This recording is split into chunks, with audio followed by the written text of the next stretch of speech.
Aleluia. O Senhor é bom.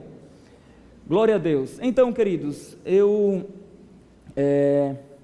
quero compartilhar com vocês nessa noite um pouco, dando continuidade ao que vimos na quinta-feira. Quem estava aqui na quinta-feira, levanta a mão.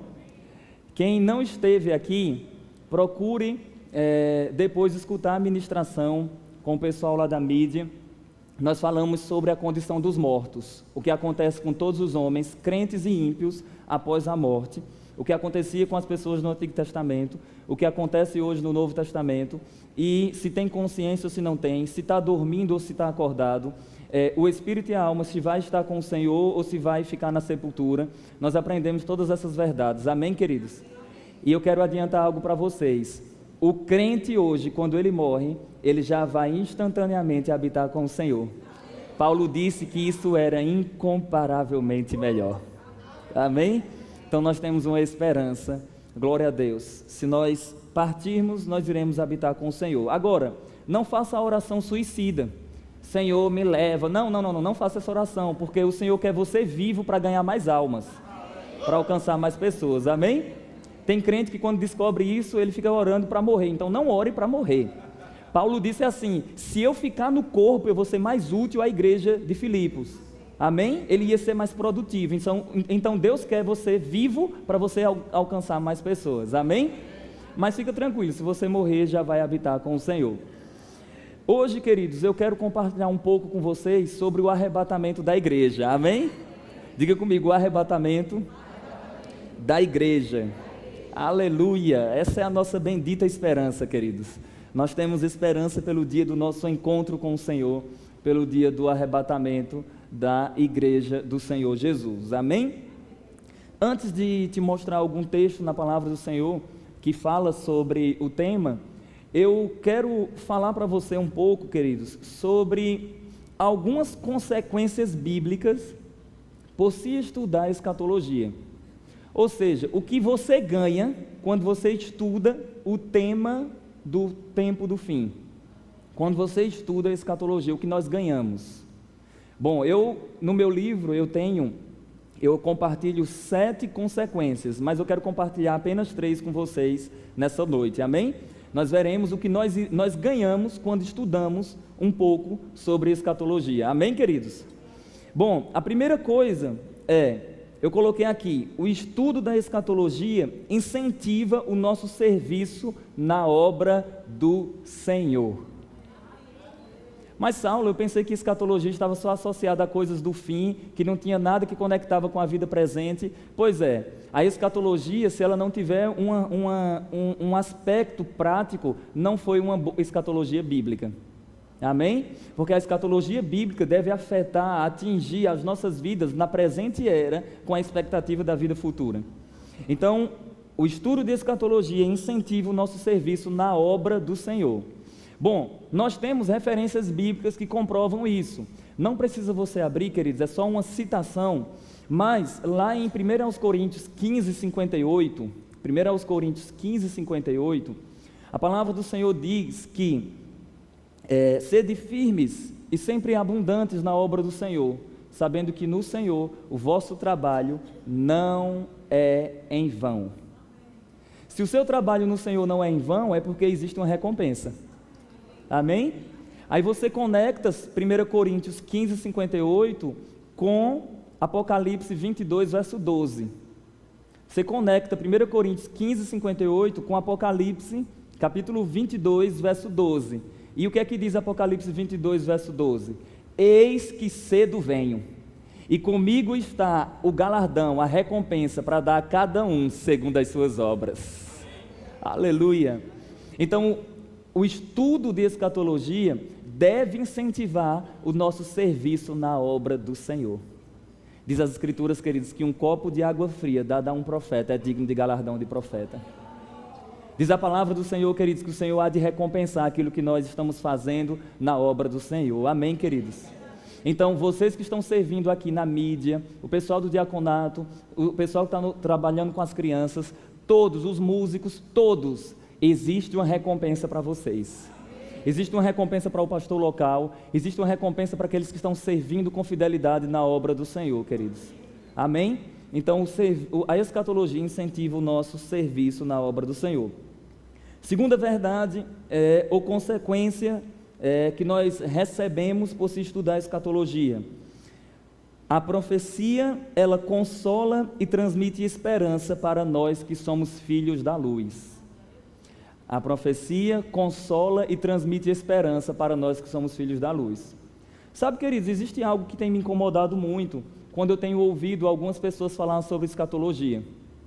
Muitas pessoas, quando falam sobre escatologia, assustam o povo, mas segundo a Bíblia, deve trazer consolo e esperança. Deve transmitir esperança e não assustar o povo de Deus. Amém? Então esse assunto é para trazer esperança para as nossas vidas e não para nos atormentar. Paulo, escrevendo aos Tessalonicenses, no capítulo 4, no verso 18, ele diz: consolai-vos uns aos outros com essas palavras. Ele não diz atormentai-vos uns aos outros. Ele diz consolai-vos. Amém? Então a vida futura para nós serve de consolo, serve de esperança. Então a profecia transmite esperança para nós que somos filhos da luz. E o terceiro que eu quero citar aqui para você, a terceira consequência, é que o conteúdo escatológico nos equipa para darmos respostas aos zombadores. Sabia disso? Depois você pode conferir, 2 de Pedro, não precisa abrir, mas capítulo 3, do 1 ao 13, 2 de Pedro, capítulo 3, do 1 ao 13, Pedro vai usar a escatologia para dar resposta aos zombadores. E o que é que os zombadores fazem? Os zombadores na nossa universidade, no nosso trabalho, no nosso dia a dia, eles falam: cadê a esperança da vinda do Senhor? Vocês falaram que Jesus ia voltar, desde os meus antepassados que a gente escuta que o Senhor vai voltar, e Ele não voltou. Os zombadores ainda usam outro argumento que usaram com Pedro também. Desde que os pais morreram, tudo está desde o início da fundação do mundo.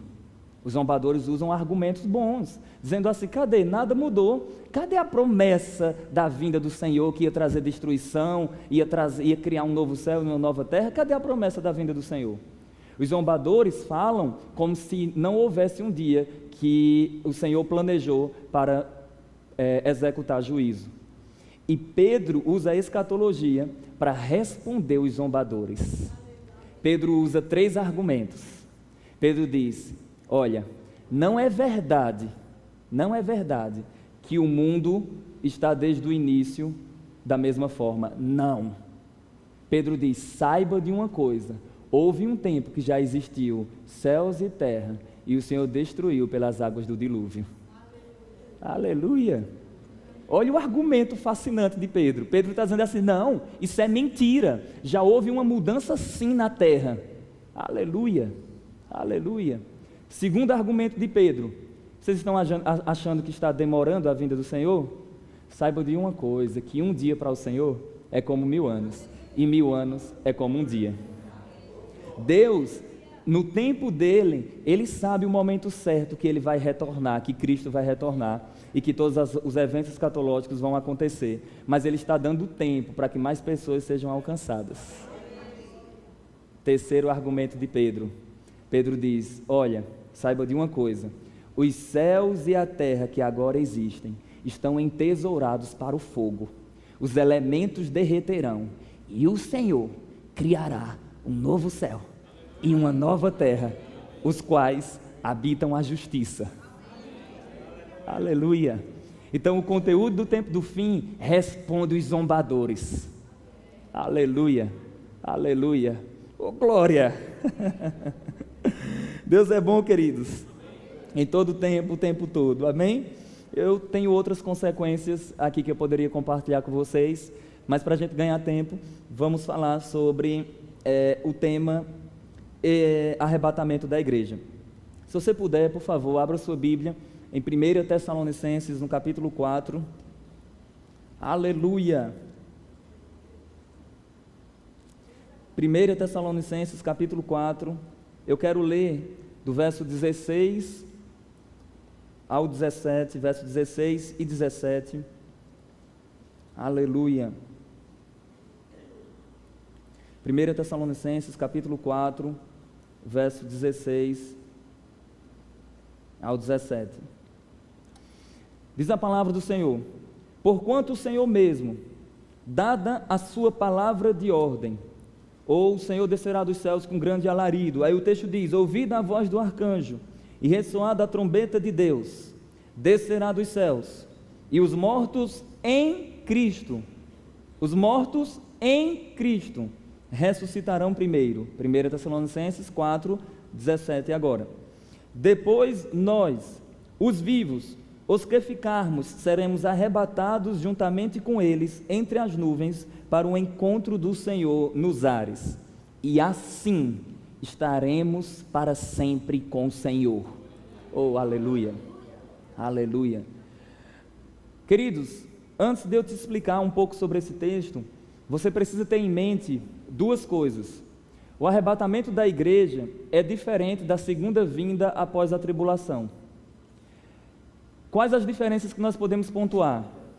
Número 1, o arrebatamento traz esperança. A segunda vinda, após a tribulação, traz juízo. Amém? Segunda verdade, o arrebatamento, Cristo vem até as nuvens e a igreja é arrebatada ao encontro dele nos ares. A segunda vinda, Cristo vem e pisa na terra e o monte fende ao meio. Aleluia. Amém, queridos? Terceira verdade, no arrebatamento da igreja, os mortos em Cristo irão ressuscitar. Na segunda vinda de Cristo, os santos do Antigo Testamento, os mártires da tribulação ressuscitarão, mas a igreja será ressuscitada apenas no dia do arrebatamento. Amém? O arrebatamento, Cristo traz consolo. A segunda vinda, Cristo vai implantar o reino dele sobre toda a terra. Então, a igreja de Cristo não passará pelo período tribulacional que há de vir sobre toda a terra. Nós seremos arrebatados antes para o encontro do rei. Amém? Para o encontro do nosso rei lá nas nuvens. Aleluia! Eu quero trazer para você, queridos, uma definição da palavra arrebatamento, ou a palavra arrebatar, que aparece aí no texto. Seremos arrebatados ao encontro do Senhor nos ares. Essa palavra, queridos, é uma palavra que procede do original grego e é uma palavra utilizada como harpazo. O que quer dizer harpazo? Harpazo quer dizer rapto, retirada, remover com força. Alguém está escutando isso? Nós aguardamos o dia que nós seremos raptados dessa terra, que nós seremos removidos dessa terra, que nós seremos arrancados com força dessa terra. Oh, aleluia! Essa palavra harpazo, ela aparece na Bíblia de diferentes formas. Ora é uma menção a algo positivo, ora é uma menção a algo negativo. Mas só o contexto vai determinar, amém? É igual a palavra espírito, só o contexto que determina a que espírito se refere. Por exemplo, quando a Bíblia fala, o fruto do Espírito é amor, alegria. Ali não pode ser o Espírito Santo, porque o Espírito Santo não frutifica. Tem que ser o nosso Espírito por meio do Espírito Santo. Amém? O Espírito do crente, nascido de novo, ele dá frutos. Então, essa palavra harpazo, ela aparece na Bíblia de diferentes formas. Por exemplo, lá no Evangelho de Mateus, no capítulo 13, na parábola que fala sobre os 4 tipos de solos e as sementes, que fala o semeador saiu a semear. Lembra que tem essa parábola? Lá nessa parábola, queridos, está no capítulo 13, no verso 19, lá a palavra harpazo é uma menção ao ladrão, que é Satanás, roubando a semente. Então, ali, harpazo aparece como algo negativo, porque só o contexto é quem determina. Diz o texto lá assim: aqueles que ouvem a palavra e não têm estrutura no seu coração, vem o ladrão ou o maligno e arrebatar a semente. Então, ali o arrebatar é algo negativo. Mas existe também o arrebatar como algo positivo. Eu vou dar 2 exemplos para vocês. O primeiro nós já vimos aqui, que nós seremos arrebatados para o encontro do Senhor nos ares, amém? E o segundo, quem já leu aqui Atos dos Apóstolos capítulo 8? Alguém já leu? Quem já leu a história do evangelista Filipe? Lembrou agora? Filipe, quando ele desce o etíope às águas, diz a Bíblia que Filipe, ele é arrebatado, raptado, transferido de uma região para pregar a palavra em Azoto. Amém? Então a palavra harpazo aparece ali como algo bom. Filipe foi retirado para pregar a palavra em outra região. Amém? Então, por que eu estou falando isso para você? Porque quando nós estudamos essas verdades, essa palavra, ela é a palavra ideal para descrever Deus repetidamente tirando a sua igreja daqui da terra. Amém? Então, em breve, aleluia, em breve nós seremos raptados daqui. Nós sairemos daqui em um piscar de olhos para o encontro do Rei. Aleluia, aleluia. Eu não sei você, mas eu tenho expectativa por esse dia. Eu tenho muita expectativa pelo dia do meu encontro com o Rei. Aleluia. Eu quero ler para vocês um poema que eu fiz sobre isso. Eu fiz um poema e eu digo assim: estamos ante ao amanhecer de um encontro. Aleluia. Um encontro? Sim.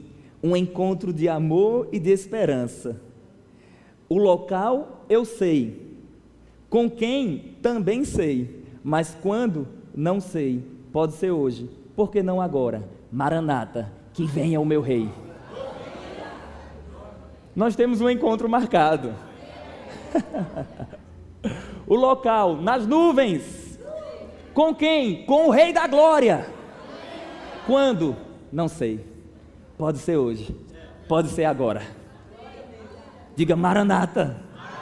Diga que venha o meu Rei. Aleluia. Aleluia. Lá em 1 de João, queridos, no capítulo 3, no verso 2, olha o que João faz. 1 João 3, verso 2. Ele conecta a vida presente com a vida futura. Olha isso, abre lá nesse texto. 1 João, capítulo 3, verso 2. Aleluia. Ele diz: amados, agora somos filhos de Deus. Isso é bom ou não? Olha, deixa eu só falar uma coisa para você. O seu currículo antes de ser filho de Deus. Seu currículo antes de ser filho de Deus.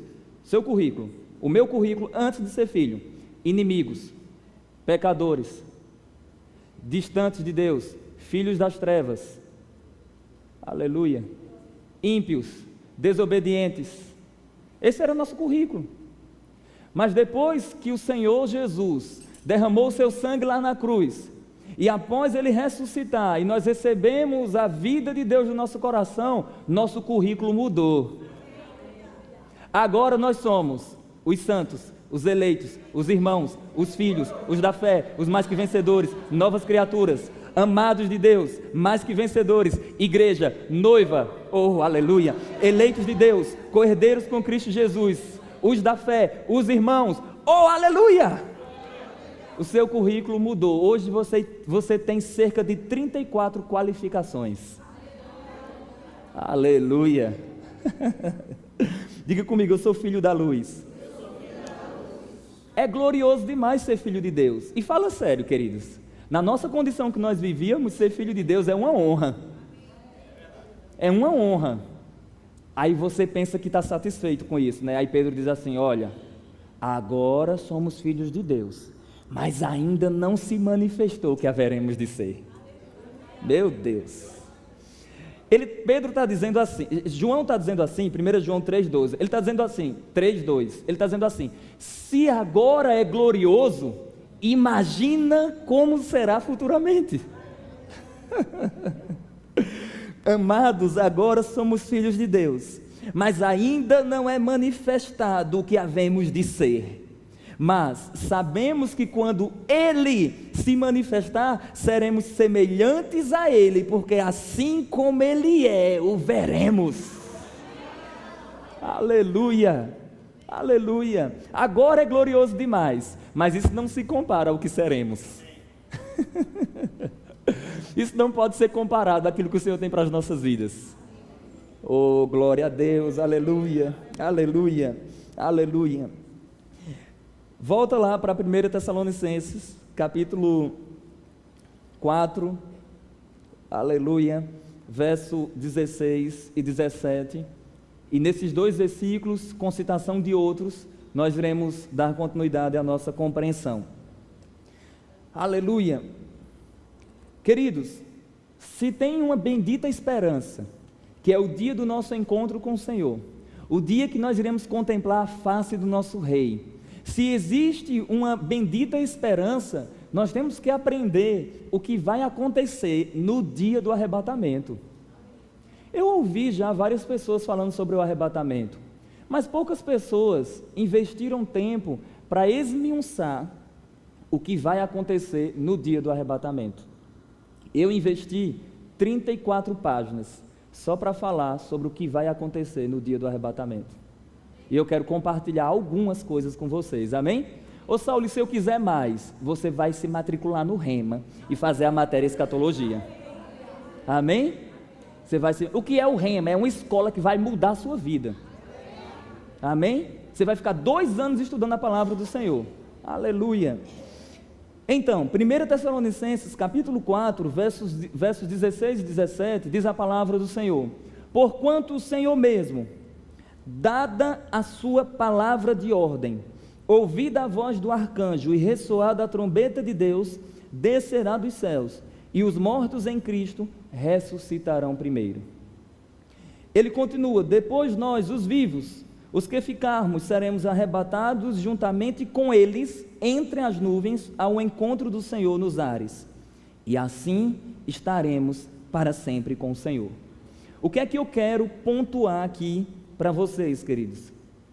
Que eu quero transmitir. Número 1, que eu quero transmitir aqui para vocês: o que é que vai acontecer no dia do arrebatamento na terra? Amém?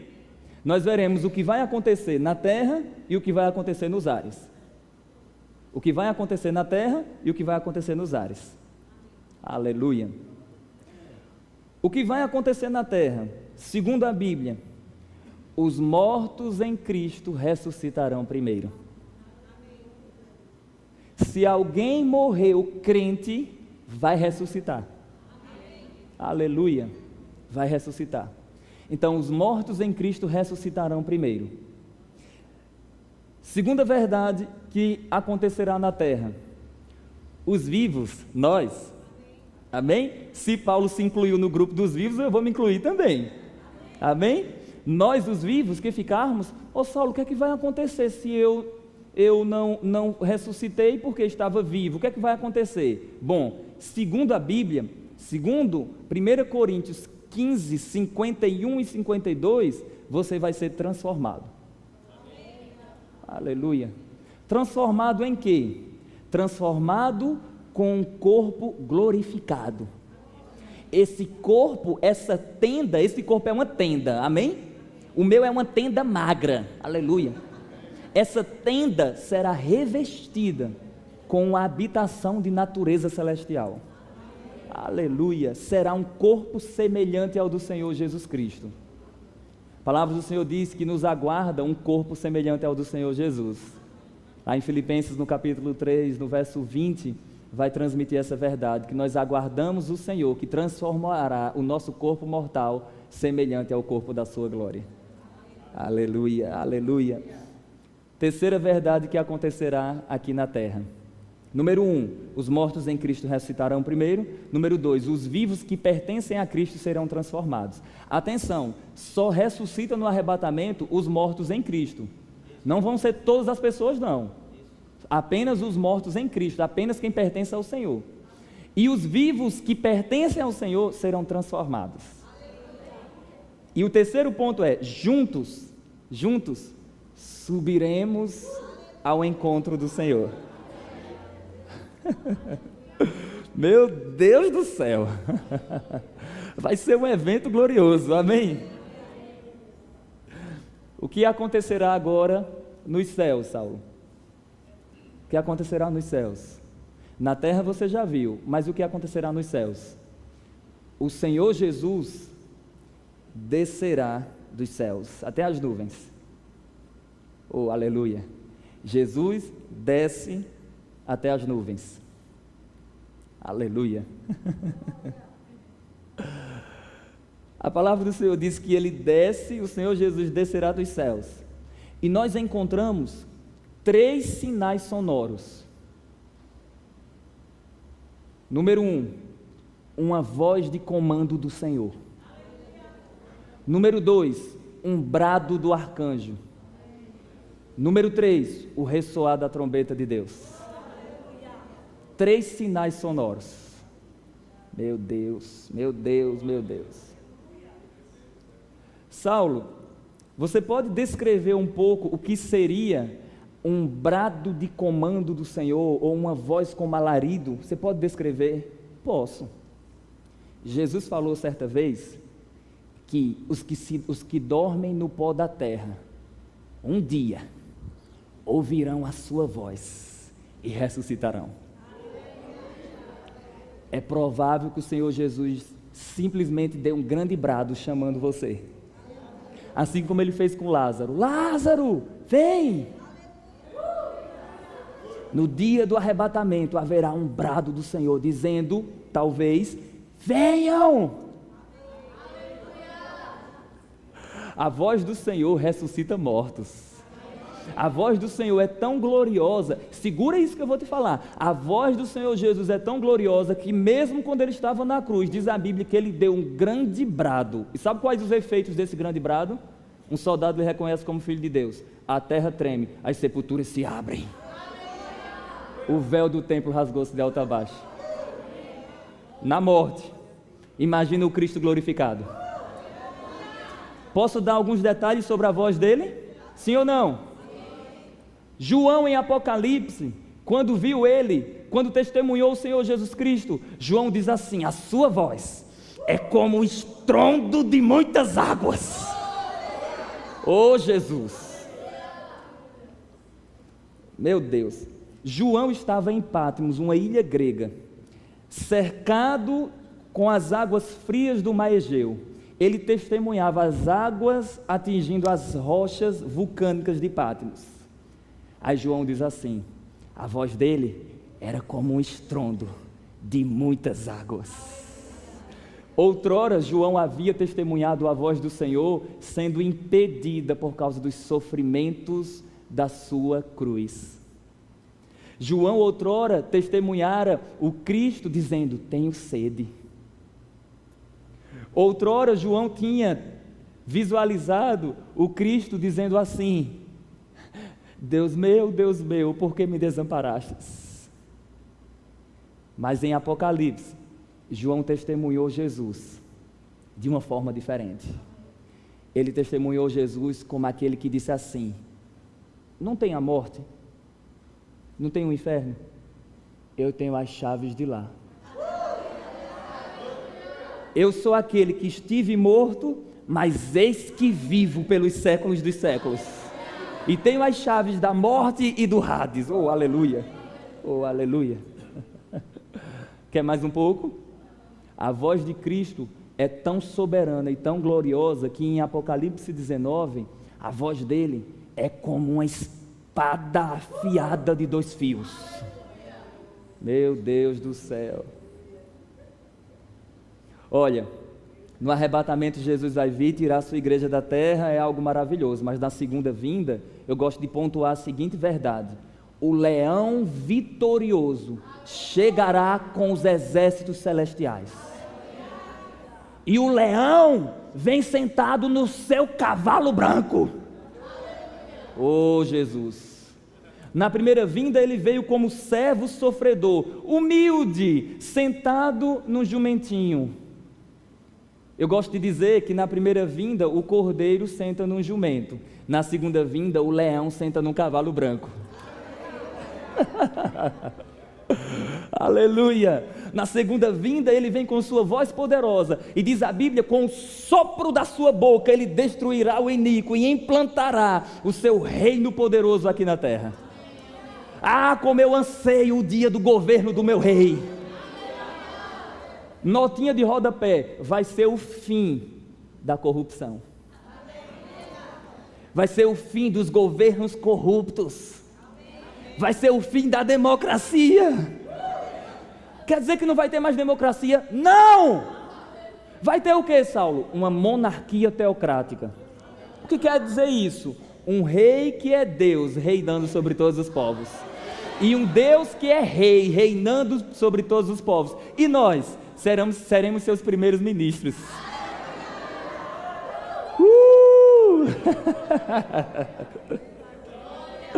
Reinaremos com o Senhor. Aleluia. Posso voltar para Tessalonicenses? Aleluia. Do jeito que haverá um brado de comando do Senhor, de alguma forma que nós não sabemos explicar, esse brado será na voz de um arcanjo. E isso é compreensível porque em todo evento escatológico existe presença de anjos. Posso pontuar algumas verdades? Quem lembra do nascimento de Jesus? Quem falou para Maria? É escatologia ou não ali? Era porque no Antigo Testamento falava da vinda dele. Então um anjo anunciou o nascimento dele. Quem lembra que quando Jesus ressuscitou, tinha anjos? Aleluia. Ô glória. Quem lembra que quando ele subiu aos céus, 2 varões apareceram e disseram assim para os discípulos: olha, por que vocês estão olhando ele subindo? O mesmo Jesus que vocês viram subir, virá do modo como vistes. Então em todo evento escatológico há a presença de anjos. Lá em Mateus 24, Jesus também fala, na sua segunda vinda após a tribulação, que ele enviará os seus anjos para selecionar os salvos da tribulação. No arrebatamento da igreja, de alguma maneira soberana, existe uma voz do arcanjo. Amém? Existe uma voz do arcanjo. Mas também, o terceiro sinal sonoro, o primeiro é a voz de comando do Senhor, o segundo é a voz do arcanjo, e o terceiro é o ressoar da trombeta de Deus. Haverá uma trombeta de Deus. Não pode ser confundida com aquelas 7 trombetas de Apocalipse, porque aquelas 7 trombetas de Apocalipse trazem juízo, mas essa daqui traz esperança. Então, a trombeta que vai ressoar no dia do arrebatamento é uma trombeta de esperança, é uma trombeta de expectativas, amém? Só para você ter uma ideia, a palavra do Senhor também fala sobre a trombeta, lá em 1 Coríntios 15, 51 e 52, lá vai dizer, queridos, que ao ressoar da última trombeta, nós iremos, os mortos em Cristo ressuscitam e nós seremos transformados. A última trombeta lá não pode ser confundida com uma das 7 trombetas, porque quando você compara a 7ª trombeta de Apocalipse com a última trombeta, citada em 1 aos Coríntios, não corresponde aos mesmos eventos. A 7ª traz juízo e há uma anunciação da chegada do reino. A última trombeta, que é a da igreja, traz esperança, glorificação, ressurreição. Então não tem nada de juízo. Amém? Então, o que é que você precisa saber? É que no contexto judaico havia vários tipos de trombetas. E uma das trombetas, existia uma trombeta que chamava pessoas por causa da chegada de um general importante. Quando uma pessoa importante estava chegando, tocava uma trombeta, chamando o povo, dizendo assim: olha, alguém importante está chegando, venham. Aleluia. Aleluia. Saulo, eu posso encontrar na Bíblia essas referências sobre trombetas diferentes? Pode, depois eu posso passar para você, mas só para você ter uma ideia, lá no texto de 1 aos Coríntios, quando fala capítulo 14, quando fala sobre os dons, lá diz assim, se não for tocada a trombeta certa, como se prepararão para a batalha? Então lá fala sobre um tipo de trombeta que prepara pessoas para batalhas. Aleluia. Amém? Então nós encontramos sim respaldo para isso. Então você precisa saber disso. Haverá uma trombeta do Senhor, e é provável que essa trombeta esteja também associada à voz do Senhor Jesus. Por quê? Porque em Apocalipse 1:10 e Apocalipse 4, 1 e 2, toma nota, para a gente não abrir por questão de tempo. Em Apocalipse 1:10 e Apocalipse 4, 1 e 2, 1:10 diz que a voz de Cristo era uma voz como de trombeta. E Apocalipse 4, verso 1 e 2, diz que João saiu da terra ao ressoar de uma voz como de trombeta. Então, o que vai acontecer? Cristo vai tirar a sua igreja da terra ao ressoar da sua voz. Amém, queridos? Glória a Deus. Então, eu pontuei essas verdades. Agora, eu quero falar para vocês, aleluia, eu quero falar para vocês o que é que vai acontecer no nosso corpo no dia do arrebatamento. E eu quero falar sobre características desse corpo, só para você ter uma ideia o quanto vai ser glorioso, amém? Vamos lá. Segundo as Escrituras, nós iremos ressuscitar com um corpo de glória, semelhante ao do Senhor Jesus, com um corpo eterno, com um corpo imortal, com um corpo glorioso, com um corpo que humilhará o presente corpo. Fala sério, queridos, nós somos filhos de Deus, mas ainda nós temos algumas limitações. Esse corpo aqui, por mais que seja um vaso magro, mas se você apertar, dói. Se você beliscar, como a gente fala, dói mesmo. Mesmo que eu não esteja doente, mas eu ainda posso sentir dor. Eu ainda tenho limitações. Eu ainda tenho cansaço. E Paulo transmite um gemido de esperança. Como eu sei disso? Juntando todos os textos que falam sobre essa verdade, em 2 Coríntios capítulo 5, do 1 ao 10, Paulo vai transmitir algumas verdades. Eu não vou abrir agora, mas Paulo vai transmitir algumas verdades. Uma delas é que Paulo diz assim: enquanto estamos nesse corpo, nós gememos. Nós gememos e suportamos angústia até agora. Ele diz, aguardando o dia que seremos revestidos da nossa habitação de natureza celestial. Aleluia. Esse corpo ainda pode pecar. Esse corpo ainda tem as suas limitações, mas nos aguarda um corpo semelhante ao do Senhor da glória. E eu quero falar para vocês algumas coisas sobre esse corpo, amém? Aleluia. Quem lembra que Jesus, mesmo ressurreto, ele comeu pão, peixe e bebeu mel. Ele diz, porventura um espírito come e bebe como eu? Então Jesus está dizendo assim, minha ressurreição foi corpórea, não foi espiritual. Porque existem os liberais, que até hoje existem aí no meio do povo de Deus, que eu falo que são os infiltrados, em que eles estão pregando, dizendo que Jesus não ressuscitou corporeamente. Ele ressuscita no seu coração. Não! Ele ressuscitou corporeamente. Aleluia. Uma das características de um falso ensino é negar a ressurreição de Jesus. Amém? Uma das características. Mas vamos lá. Jesus ressuscitado com um corpo glorificado, ele comeu.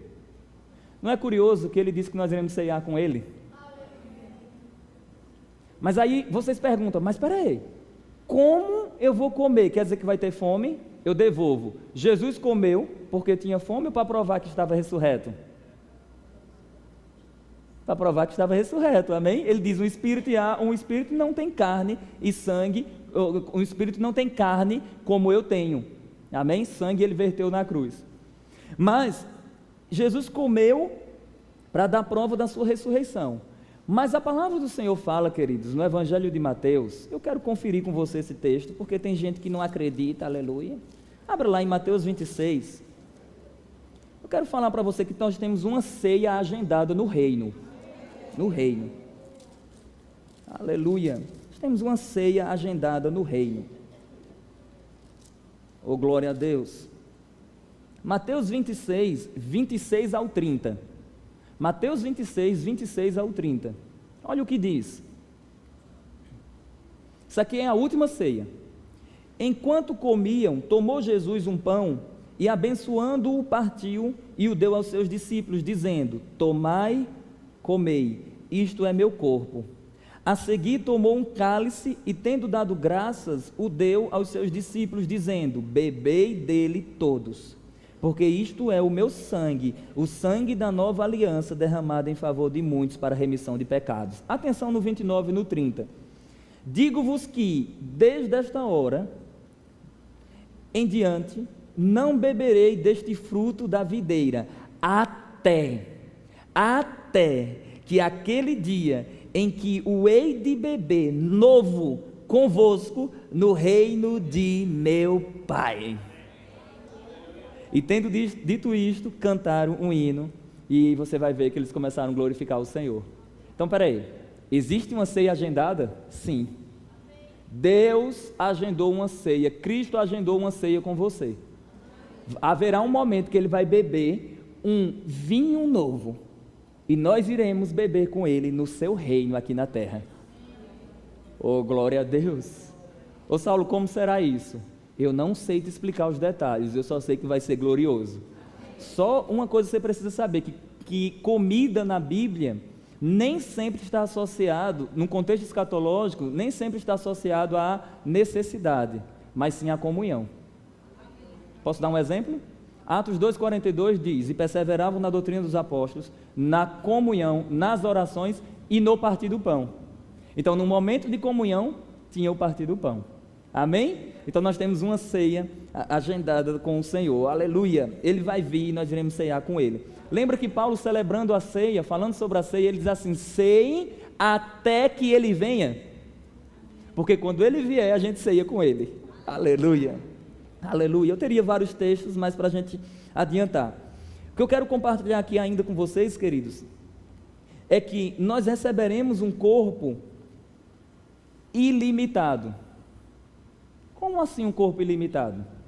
Diz a Bíblia que, estando o cenáculo trancado, Jesus entrou ali, sem precisar de portas. E é interessante que o evangelista faz questão de dizer, estando as portas trancadas. Mas o mesmo Jesus que não precisou de portas para entrar naquele lugar, ele disse, toca. Então eu gosto de dizer assim, nós receberemos um corpo ilimitado, mas que pode se limitar. Aleluia.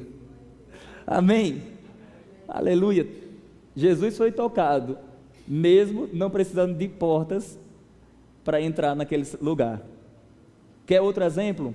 Jesus conversava com os discípulos no caminho de Emaús. E diz as Escrituras que quando Jesus falava, eles não percebiam que era o Senhor, mas quando o Senhor Jesus partiu o pão e tendo dado graças, eles reconheceram que era o Senhor. Diz a Bíblia que após isso Jesus desapareceu. Ah, Jesus! Ele partiu o pão com as suas mãos e ele desapareceu de sua maneira gloriosa. Sabe o que a Bíblia fala como será o nosso corpo? A Bíblia fala que o nosso corpo será um corpo de natureza espiritual. Como assim, Saulo? Ou é corpo ou é espírito? Pois é. Vai ser um corpo tão glorioso que ele vai ser dessa maneira. Amém? Olha, Paulo, lá em 1 Coríntios, no capítulo 15, do verso 36 ao 38, e também o 42 ao 44, Paulo vai usar alguns exemplos para falar do nosso novo corpo. Paulo vai usar, em primeiro lugar, o exemplo da semente. Depois, Paulo, eu vou adiantar para a gente ganhar tempo, ele vai usar o exemplo da semente, ele vai usar o exemplo da carne e o exemplo dos astros. Não entendi nada, Saulo. Te explico. O exemplo da semente, ele diz, semeia-se corpo natural, ressuscita corpo espiritual. Semeia-se corpo em desonra, ressuscita corpo em honra. Semeia-se corpo em fraqueza, ressuscita corpo em poder. Exemplo da carne. Uma é a carne do peixe, outra é a carne dos homens, outra é a carne das aves. Se Deus sabe dar carne a cada um, assim também Ele nos dará novos corpos. Terceiro exemplo, a dos astros. Uma é a glória da estrela, outra é a glória do sol e da lua. O Senhor sabe que existe brilho de estrela em estrela. Assim também Ele nos dará um novo corpo. Aleluia! E por fim, Paulo ainda usa um outro exemplo que eu gosto de citar. Além de usar o da semente, o dos astros e o da carne, ele usa o do corpo de Adão versus o corpo de Cristo. Ele diz, Adão era da terra e é terreno. O último Adão, Jesus, é do céu e é celestial. Tais como são os terrenos, amém? Uma comparação do homem com Adão, tais também serão os celestiais. Então, assim como nós seguimos o padrão de Adão, nós seguiremos agora o padrão de Cristo. Você está entendendo isso? Diga comigo, Maranata. Diga, ora vem, Senhor Jesus. Aleluia. Para a gente adiantar, queridos, e eu fechar a minha ministração nessa noite, e eu quero que você fique com um gostinho, quero mais mesmo. Para eu fechar a minha ministração, eu quero ler um texto, o pessoal do louvor pode vir, aleluia. Eu quero ler um texto aqui que enche os meus olhos. É um texto que faz meu coração encher de alegria e de expectativa pelo retorno do Rei.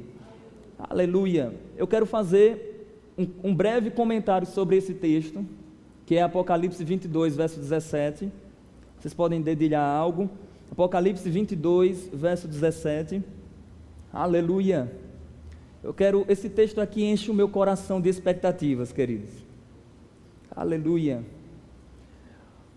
O Espírito e a noiva, ou algumas versões colocam esposa. O Espírito e a noiva dizem: vem. Aquele que ouve, diga: vem. E aquele que tem sede, venha. E quem quiser, receba de graça da água da vida. Qual é o meu comentário sobre isso? É que o Espírito Santo dentro de você é escatológico. O Espírito e a noiva dizem: vem. Então dentro de você existe uma expectativa e um clamor do próprio Espírito Santo por meio da igreja, dizendo para o Rei: vem! Aleluia! E eu falo, queridos, que nós seguimos o coro do Espírito Santo, e nós falamos juntamente com ele, dizendo: vem, Senhor! E nós somos tão afetados e impactados com essa glória, que nós não queremos clamar sozinhos, e nós clamamos às outras pessoas, dizendo: venham clamar conosco, quem tem sede, venha, e beba de graça da água da vida. Quem disse que escatologia não envolve evangelização?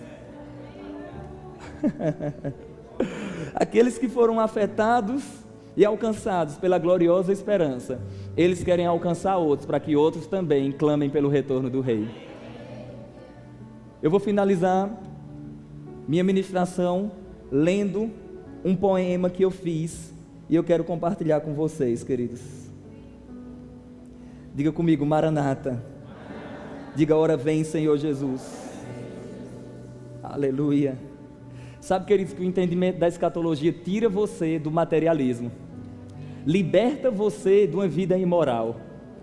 Aleluia. Estimula o seu serviço na obra do Senhor. Aleluia, aleluia. Eu fiz um poema chamado O Dia em que a Morte Vai Morrer. Esse é o nome do poema. Esse poema nasceu de madrugada, estudando a palavra do Senhor, minha esposa dormindo e eu escrevendo. O dia em que a morte vai morrer. Eu digo no poema: morte, és muito louca. Como fizeste isso? Como podes assinar a sentença da tua morte?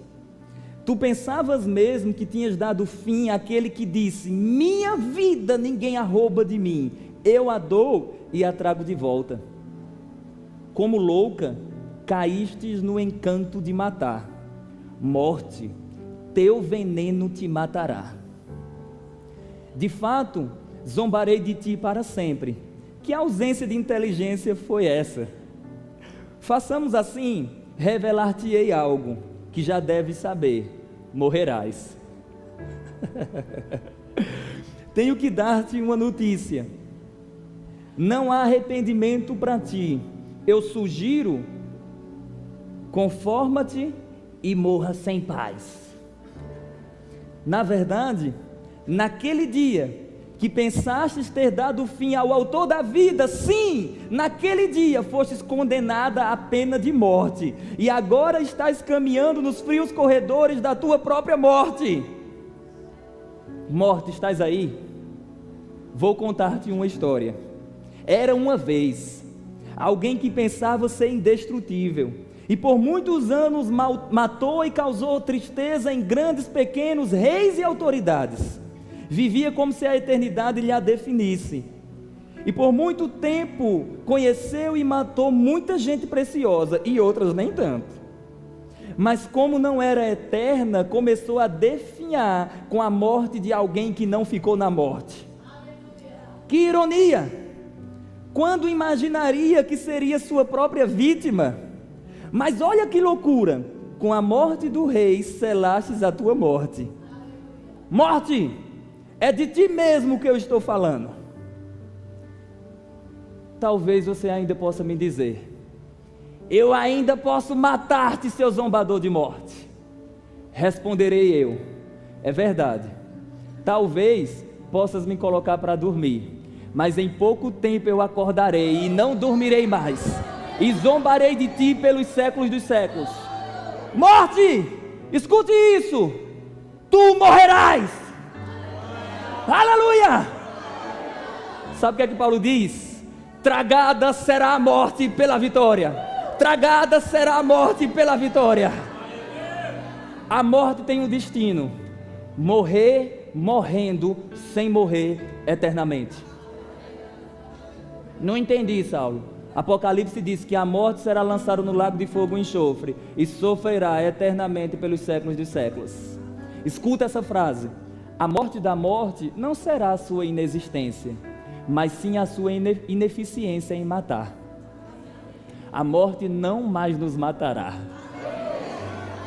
Eu quero que alguém diga comigo assim: morte, os teus dias estão contados. Oh Jesus, aleluia, Maranata, ora vem Senhor Jesus, ora vem Senhor Jesus. Obrigado, Senhor, nós te amamos. Que palavra edificante! Agora chegou o momento de demonstrar o nosso agradecimento a Deus através dos dízimos e ofertas. A palavra nos instrui a contribuir segundo o que está proposto em nosso coração, e isso deve ser feito com alegria. Contribua com essa visão através da nossa conta bancária ou entregando em nosso endereço nas segundas, quartas e sextas, das 9 até meio-dia. Outra opção também é fazer através do PagSeguro, utilizando o QR Code que está na tela. Faça sua contribuição e seja abençoado com a prática da palavra.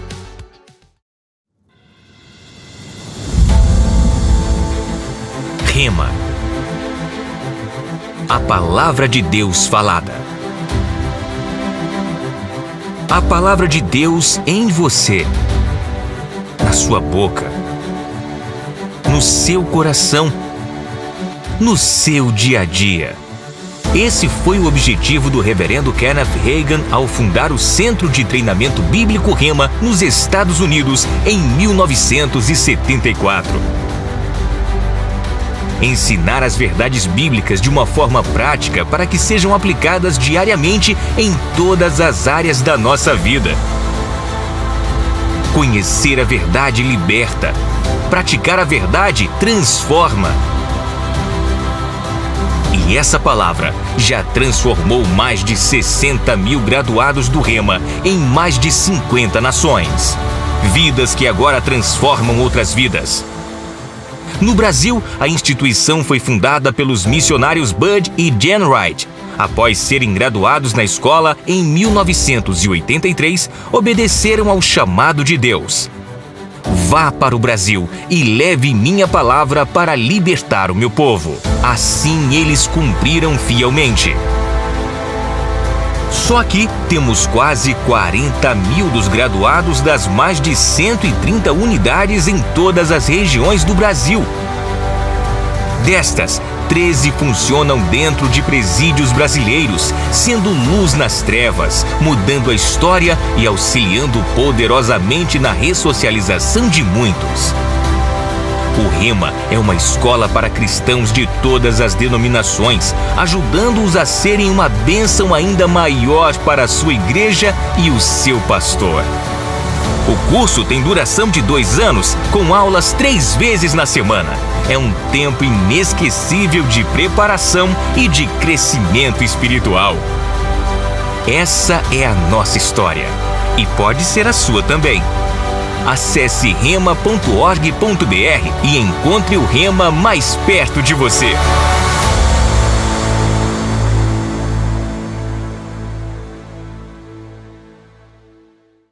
Fiquem atentos aos dias e horários de nossos cultos e não se esqueça de se inscrever em nosso canal e ativar o sininho para não perder nenhuma das notificações. Siga-nos em nossas redes sociais e confira a nossa programação de lives no Instagram, que ocorrem de segunda a quarta e na sexta e sábado, às 20 horas, com conteúdos que edificarão a sua vida e a sua família. Acesse também o nosso site verbodavida.com/Garanhuns e seja abençoado.